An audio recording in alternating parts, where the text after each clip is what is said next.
Do I need to talk louder? Oh, you can hear it? Okay, cool.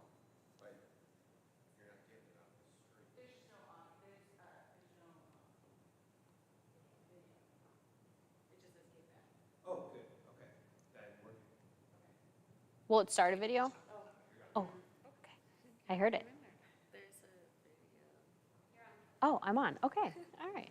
All right. Cool. Okay. I'm good to go? All right. Well, thank you everyone for being here tonight.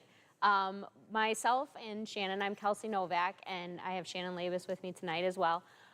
We are from a nonprofit organization actually here in Lockport called Give Something Back.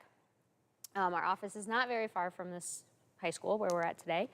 But we are here to talk to you about our programming that we offer to students while they're in their 8th grade, freshman, sophomore year of high school, to kind of help support not only academically, but personally with any goals you may have, and then also with opportunities for scholarships towards college, post-secondary, whether that may be a 4-year institution, a community college, a trade school, certificate program, anything like that. So we're gonna go through some of our information tonight, what we can offer you, and then we have information to take with you as well. So we'll start off the very short video introducing our program and our founder and kind of how we got started. When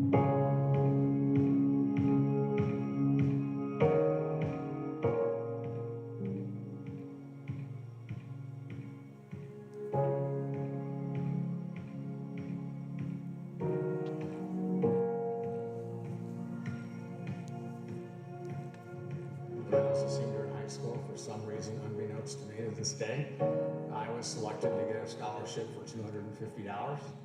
And it always meant a lot to me. I got a plaque with it, and it's something I always remembered. And I decided many years ago, I think when I was in college, I said, I'm gonna give back to this organization, the Lockport Women's Club, that gave me this scholarship. And that's how it sort of all got started. $250 to me was somebody believed in me and wanted me to go to college, and it meant the world to me. I was honored to be the first recipient of the Give Something Back Foundation scholarship that Mr. Carr had donated to the Lockport Women's Club. And on the 100th anniversary of their founding, he wanted to do just that, give something back. We want to change the world of work, as many people as possible. And we want to help the people who need the help the most. And the way to do that is to put people through college and break the cycle of poverty. I broke the cycle of poverty through my family.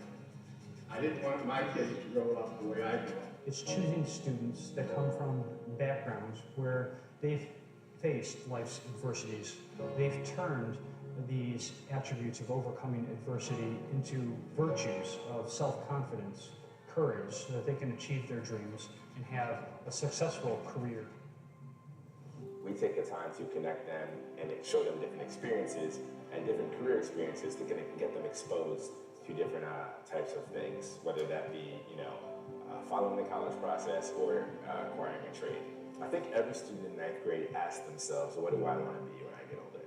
What do I want to do? What's going to make me money? What's going to give me, the best sense of happiness?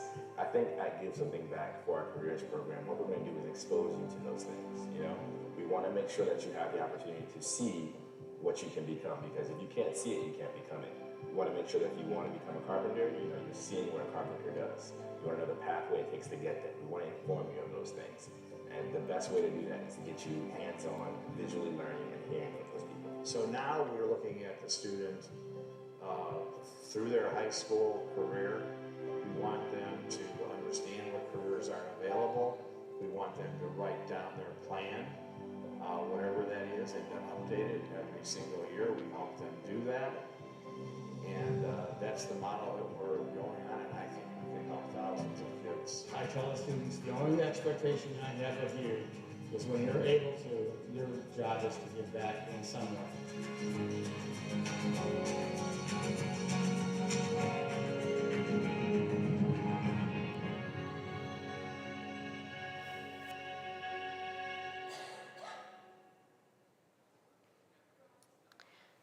So that gentleman there on the screen was our founder, Bob Carr. He is actually from Lockport, Illinois. He, hi. He's from Lockport. He went to school here. He walked through these doors. He graduated from Lockport High School. He became, very early on, he became quite wealthy in the payment processing industry. And his thing when he was in high school was that the Lockport Women's Club gave him a scholarship for $250. With that, he was able to become a very successful individual in the business, and he's made incredible wealth. And his thing was, well, somebody invested in me, so now I want to invest back into other kids to be able to prepare a good future for them. And so he's invested millions of his own dollars, not only into the organization himself, the organization, but students as well. In Illinois, he's provided scholarships upwards of like $6 million to different institutions to be able to give kids opportunities to go to school. And just recently, he's invested another $7 million into the organization that is earmarked specifically for scholarships for students who are interested in trades, community colleges, certificate-type programs, helping students get laptops to be able to go to school, textbooks, I mean, you name it, like there's money there that we are able to provide to students to be able to get them to where they want to be. So a little bit about us, other than the video you just saw, who we are. So we are the Office of Illinois, not just Shannon and I, but we have other staff with us as well. We are a national nonprofit now. So we started here 20 years ago in Lockport, and now we are in 15 different states across the nation. We range from the East Coast throughout the Midwest, down into Florida, and then off into the West Coast as well, Oregon, California. So we have students across the nation. And what we are is we are a group of individuals who are passionate about seeing students succeed academically, personally, professionally. And so we are just a really dedicated staff to want to help students. Again, what we do, how we're working is our goals are to help provide you with a sound academic foundation. So when you're working with your student coach, which Shannon is one of our student coaches, you are talking to her on a monthly basis about academic goals that you have, whether that's increasing your math grade from a C to a B, or trying to get into one of those clubs, or trying to get on a basketball team. Like, those are things that she is going to help you figure out how you're going to get there. She's also going to help you figure out career pathways. So you may say, I want to be a pediatrician. Okay, that's a very lofty goal. You have a lot of school ahead of you. You have to go to medical school. You have to do residency. But there's also thousands of other career paths within medical other than being a pediatrician. So she's going to help you figure out, okay, you want to work with kids? You could be a nurse prac. You could be a nurse. Like, there's tons of different things that you can do within that medical field. So exploring those career options. Again, we're going to stay with you for the long run. So if you're in 9th grade now, 8th grade, we're going to work with you from the time you join our program until you graduate high school and into that post-secondary path or that career path. So if you go into a trade program, we're going to continue to follow up with you and make sure that things are going well. And then again, just working on those personalized goals. So you want to get a job, you want to be able to earn some income, you want to be able to, again, participate on a sports team or join choir. Like, we're going to help you figure out how to get to those personal goals. I'll take this one. We gotta switch mics. Here you go. Do you want to just hold this? Yeah, okay. So I am Shannon Labus, and I'm super lucky because I get to be a student coach. So when you're in our program, you spend a lot of time with me. We have usually a once-a-month meeting, and then at least once a month, I'm kind of following up with you as well. I'm on your team. That's how I like to look at it. I'm coaching you, but it's your goals. It's what you want to see happen. We will explore the different trades and careers that are available to you, and we're gonna try to get you as much exposure to that. There's gonna be a lot more success for you if you understand what you're going towards and how it works. So sometimes I'm able to bring in, I have a talk tomorrow with a student who's about to graduate with a marketing degree. So I'm having a Zoom meeting with her and some of my students that are interested in pursuing that when they go to college, so that they can hear what her path sounded like and what her she's got internship right now, and she's got a job lined up as soon as that internship is over. So that they can kind of hear like, oh, that sounds good, or that doesn't sound good to me at all. I don't want to do that anymore after I listen to that. So we're going to try to get you as much information. If we're able to, we'll get you an internship or a job shadow opportunity with the career that you're interested in, or even a career that kind of bisects with that, right? Like if it's medical field, maybe we'll be able to find an office that you can work in so that at least you can kind of see what that would be like. We're gonna figure out then your educational path. So how do you get to the next step? So maybe it's a 2-year college where you're gonna get your associate's degree and then you're gonna be ready to go. Maybe if that's certification program, or maybe it really is a 4-year plus your master's degree. I have a student right now that is a freshman at Lewis University who is doing the nursing. Lewis has a great program that you will have your master's degree after 5 years. It's 4+1. So in 5 years, she's gonna have her master's degree in nursing and be ready to have a great career and probably get hired super fast after she's done with those quick 5 years. So, and all of this leads to your empowerment, because what we wanna see is that you create the path that you could be the most successful on for yourself, so.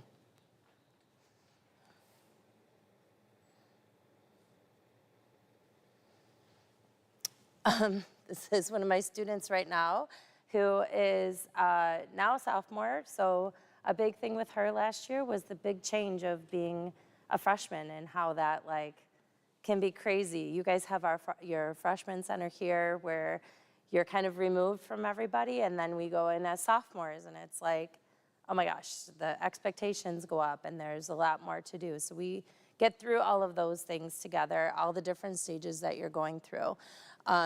We're working through all of those times on making sure that your path is getting clearer as you're getting older and you're getting more experiences, and that your goals are aligning with that. So like Kelsey was mentioning, if you're really like, oh, I really want to be a pediatrician, but you're failing out of all of your science classes, like we have to figure that out, right? And me being on your team means there's one more person kind of poking you for accountability, right? But whenever I visit, I bring donuts, so it balances out.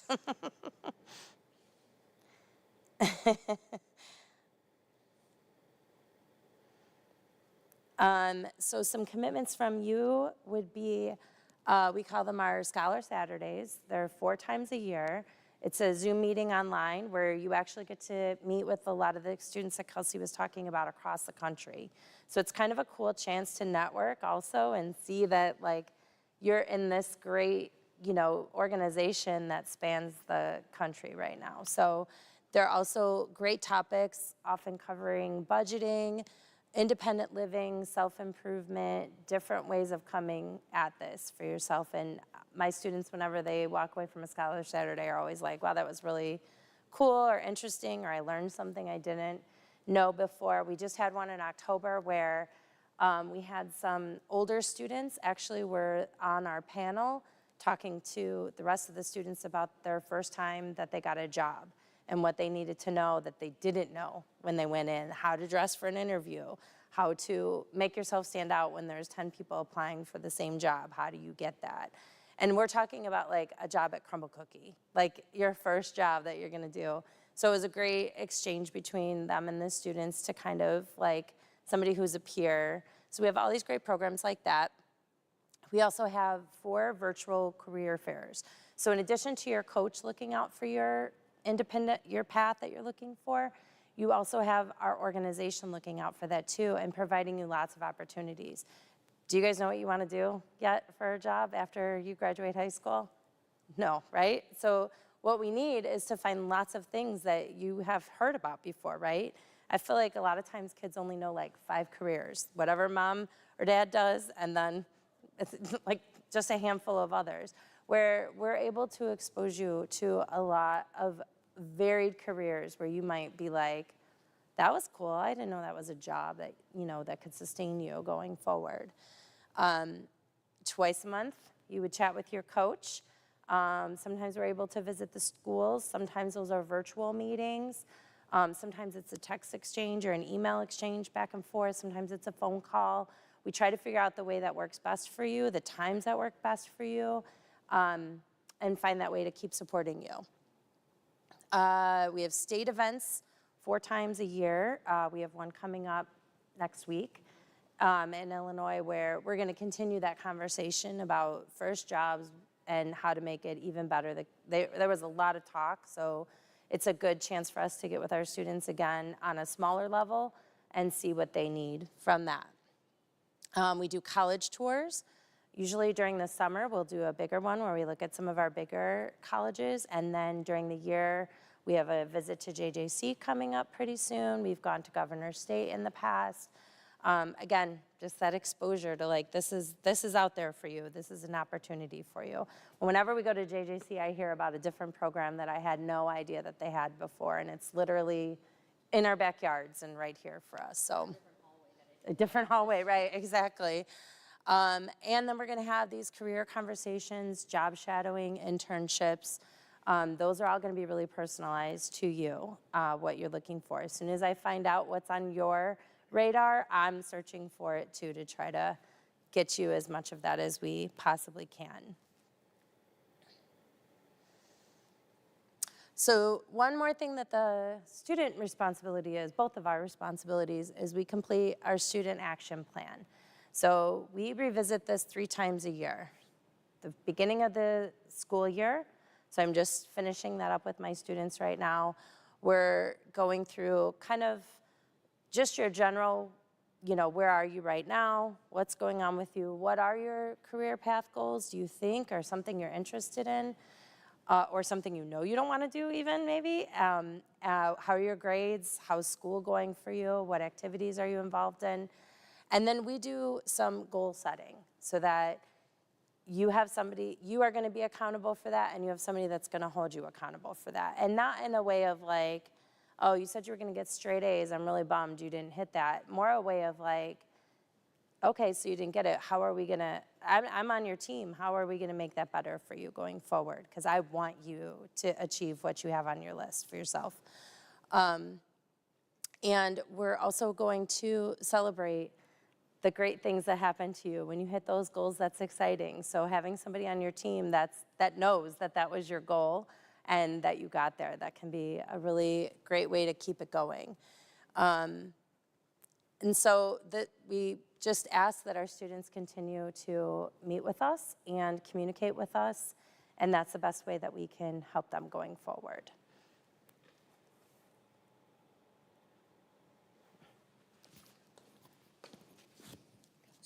Thank you.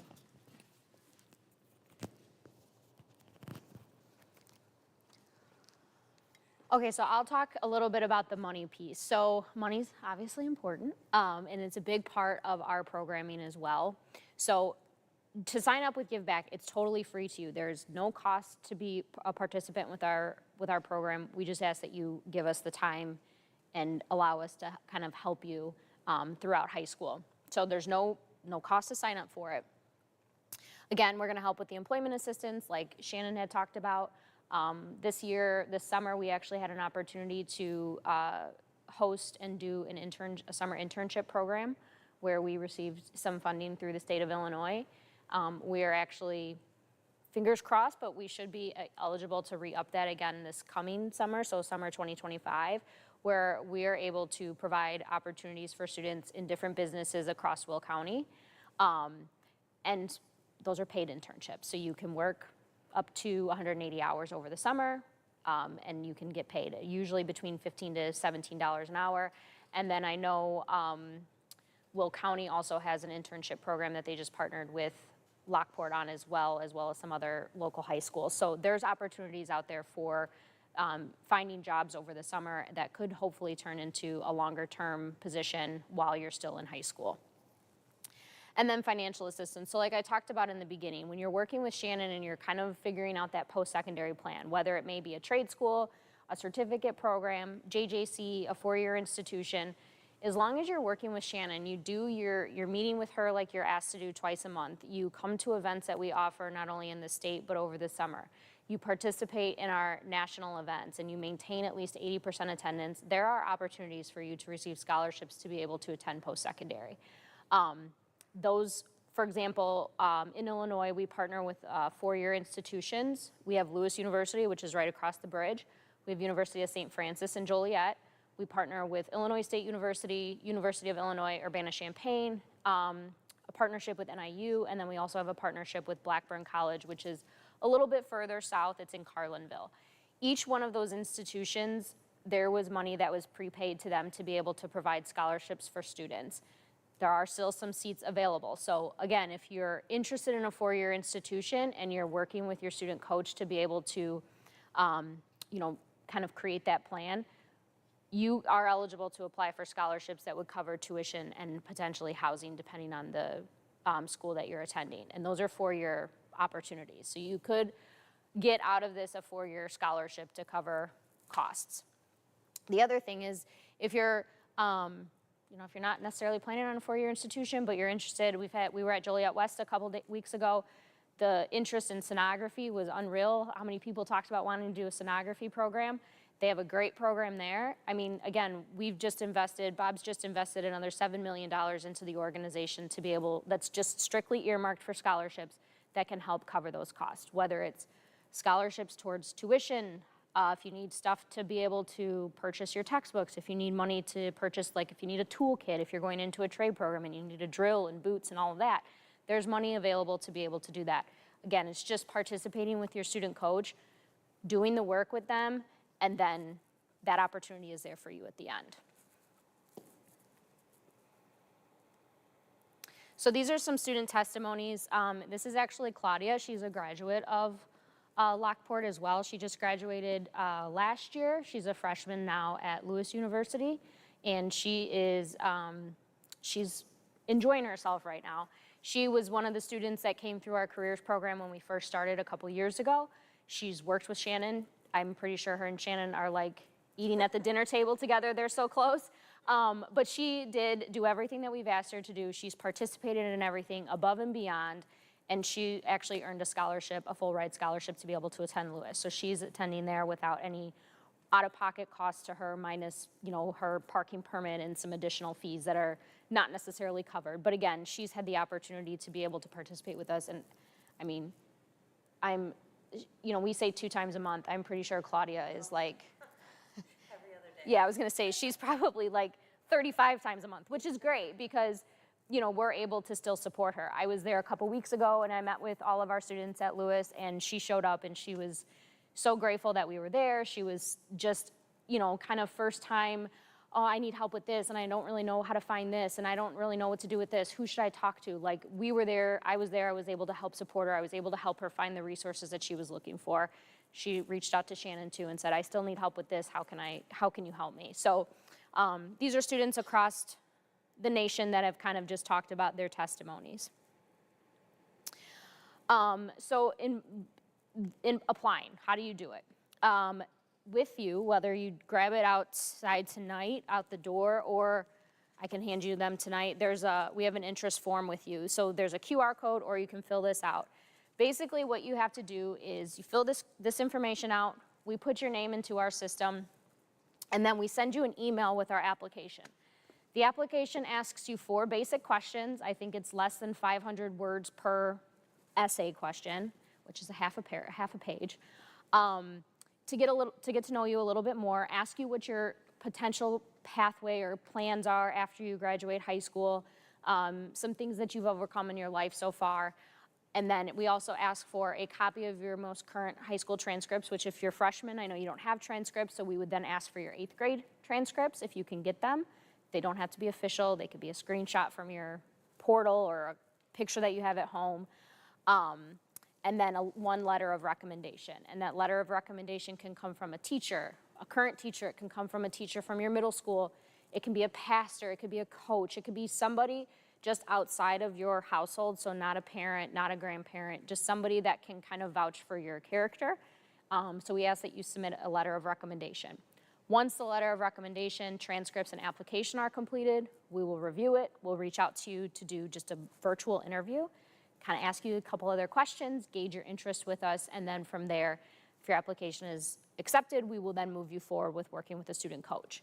If you can start that process and finish it, we just had a student that did it last week from Joliet West. She started the application and completed it. She was accepted in our program within a week. So it's very doable to get it done quickly, as long as you have everything that you need. We don't necessarily have a GPA requirement. However, we would like students to be around that 2.0. If you're a little bit under that, that's fine. We will still continue to work with you, and one of those goals that you'll be working with your student coach on is obviously increasing that GPA. The reason why we say a preferred 2.0 is if you are planning on being college ready, you kind of need to be around that threshold, if not a little bit higher, in order to be accepted, but then also remain eligible for any type of state or federal assistance. And then if you have siblings, we'll work with students anywhere from as young as 7th grade, but 8th, 9th, and 10th grade is kind of our preferred age range. So again, the interest form, the application, it's not written, it's online, so that's easy to do. And then the interview, you'll get a notification from us via email that you were accepted. And then right now, this cycle that we're running currently, applications are open and they're due by December 15th. The reason for the December 15th deadline is so that when you guys go on your winter break, if we need to schedule an interview, you're available. But then we also have a Scholar Saturday open starting in January. So we would like any new students to be able to participate in our Scholar Saturday, which I think is like the 5th. It's that first Saturday, or probably the second Saturday in January. So we would like, we'll do a big kickoff, we'll welcome any new students. And so we would like you to be able to participate in that. And then that'll also get you your letters of rec before teachers and counselors go on winter break too, because I know it's hard to get a hold of them then. All right, so that is the end of our presentation. If there's any questions, whether it's from the audience or if you're live streaming from home, you can put them in the chat. We'll hear them, but we're open to take any questions if there are any.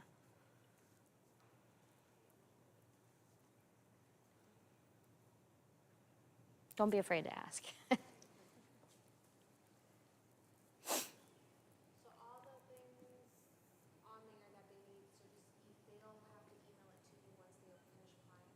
No, so that's a good question. So within our application, you can actually upload your transcripts and your letter of recommendation just as an attachment. So there's nothing that unless you have issues doing it, there's nothing you need to email to us. And I think the application. What was that first thing that you had said that you wanted a letter or them writing like a half?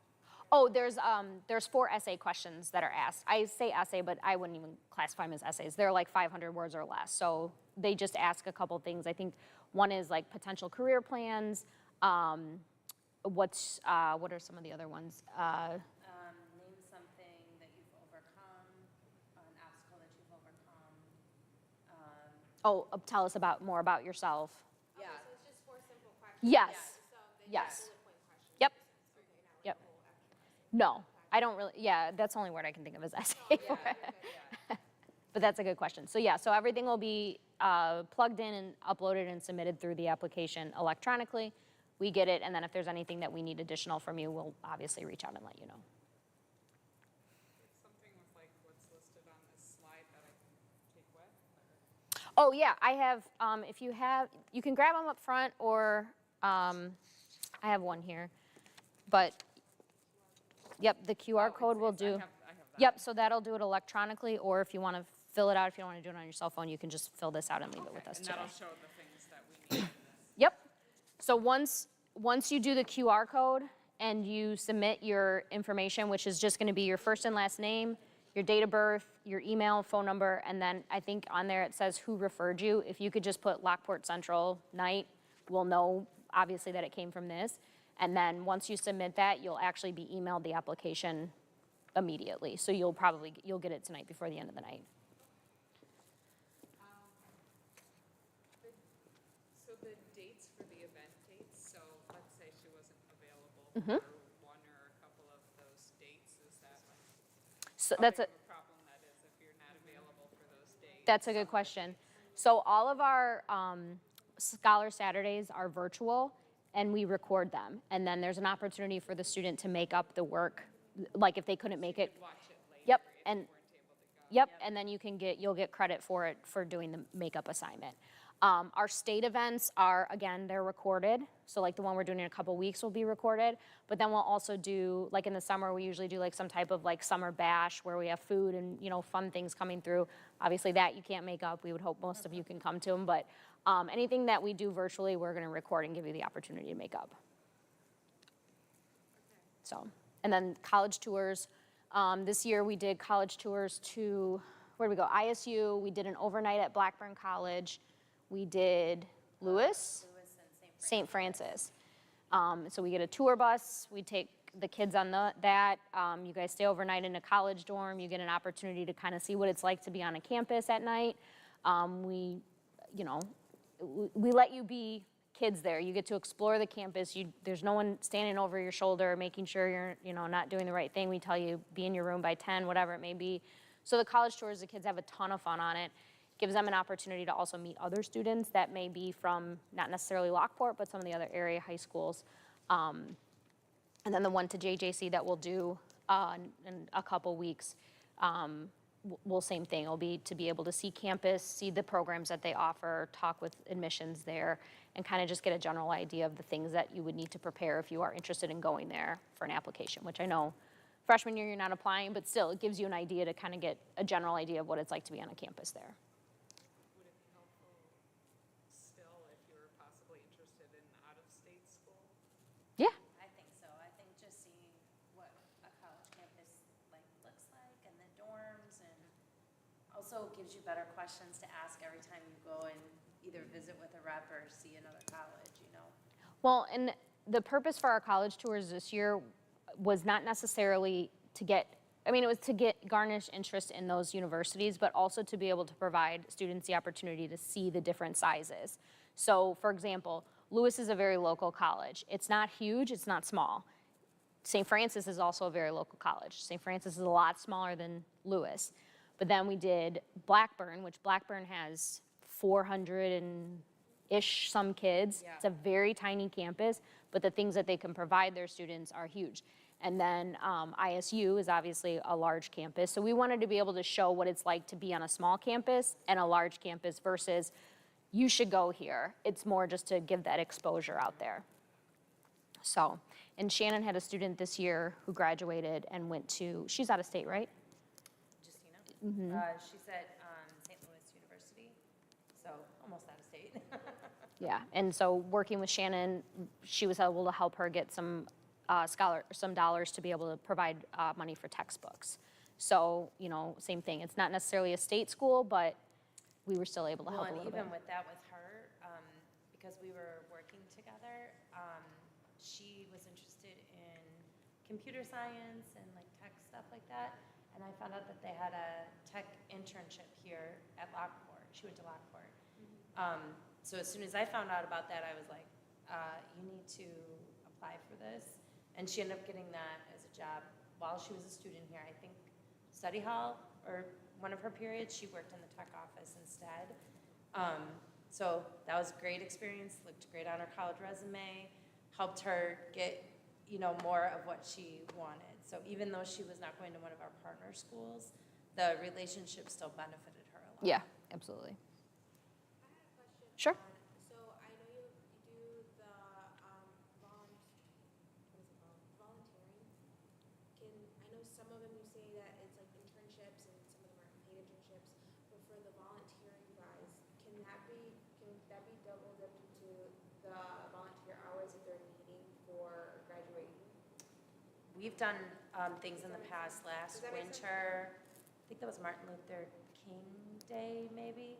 It was the day that kids had off of school, so we went to and served breakfast. Yes.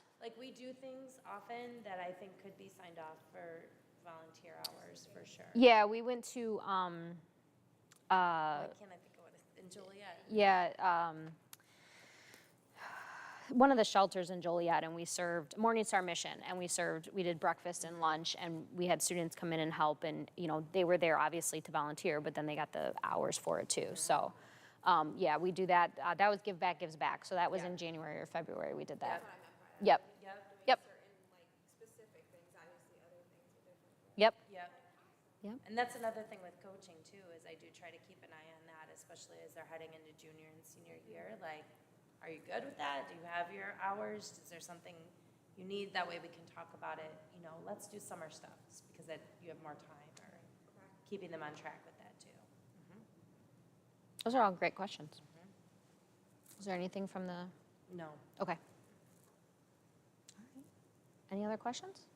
No? Well, we appreciate you being here tonight. Thank you for coming. For email-wise, their email, our email, which one works best? If you put a parent or guardian email, everything's going to go to the parent. If you put the student email, it would go to the student. So whatever, I get a ton of emails, so if I get one less email, I'm fine with it. So however you want to work it.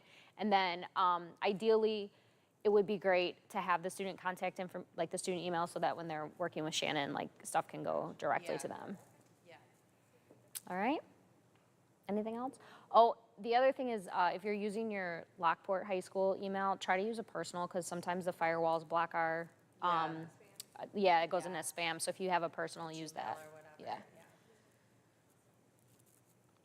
All right. Well, thank you again for coming. Of course. If you have any other questions, our contact information's on there. I have a card too. You can take it with you.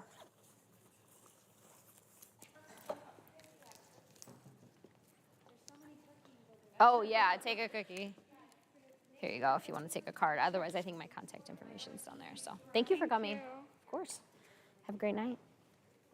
Thank you.